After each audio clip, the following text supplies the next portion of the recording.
കോഴിക്കോട് നിന്ന് വിനോദയാത്രയ്ക്കെത്തിയ special school വിദ്യാർത്ഥികൾക്ക് ഭക്ഷ്യവിഷബാധയേറ്റതിൽ കേസെടുത്തിരിക്കുകയാണ് ഇപ്പോൾ പോലീസ്. ഭക്ഷണം വിതരണം ചെയ്ത മരിയൻ ബോട്ടുടമയ്ക്കും ജീവനക്കാർക്കുമെതിരെയാണ് എറണാകുളം സെൻട്രൽ പോലീസ് എഫ്ഐആർ ഇട്ടിരിക്കുന്നത്. ചികിത്സ തേടിയവർ ആരോഗ്യനില മെച്ചപ്പെട്ടതിനെ തുടർന്ന് നാട്ടിലേക്ക് തിരിച്ചിട്ടുണ്ട്.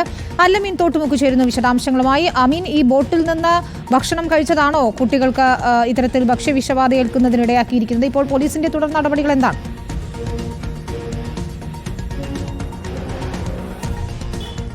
വിനിത, ഇന്നലെ ഉച്ചയോടുകൂടിയാണ് മറൈൻ ഡ്രൈവിലെത്തിയ കോഴിക്കോട് നിന്നുള്ള സംഘം, കുട്ടികളും രക്ഷിതാക്കളും, ഭിന്നശേഷി കുട്ടികളും രക്ഷിതാക്കളും അധ്യാപകരും അടങ്ങുന്ന സംഘം ഈ ബോട്ടിങ്ങിന് പോയിരുന്നു. മറൈൻ ഡ്രൈവിൽ നിന്ന് മരിയൻ എന്ന് പറയുന്ന ഒരു ബോട്ട് ഏജൻസിയാണ് നേരത്തെ ഈ യാത്രയ്ക്കും ഭക്ഷണത്തിനുമുള്ള ചുമതല അവർ ഏൽപ്പിച്ചിരുന്നത്.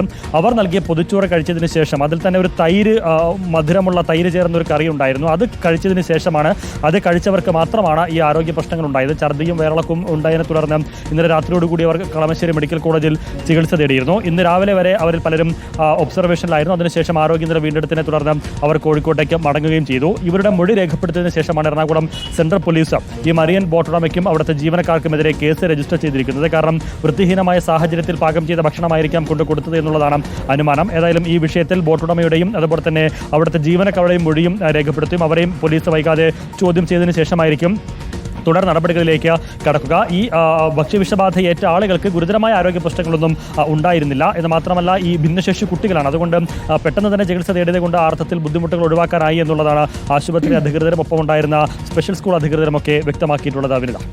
ശരി, അല്ലമീനാണ് വിവരങ്ങൾ നൽകിയത്.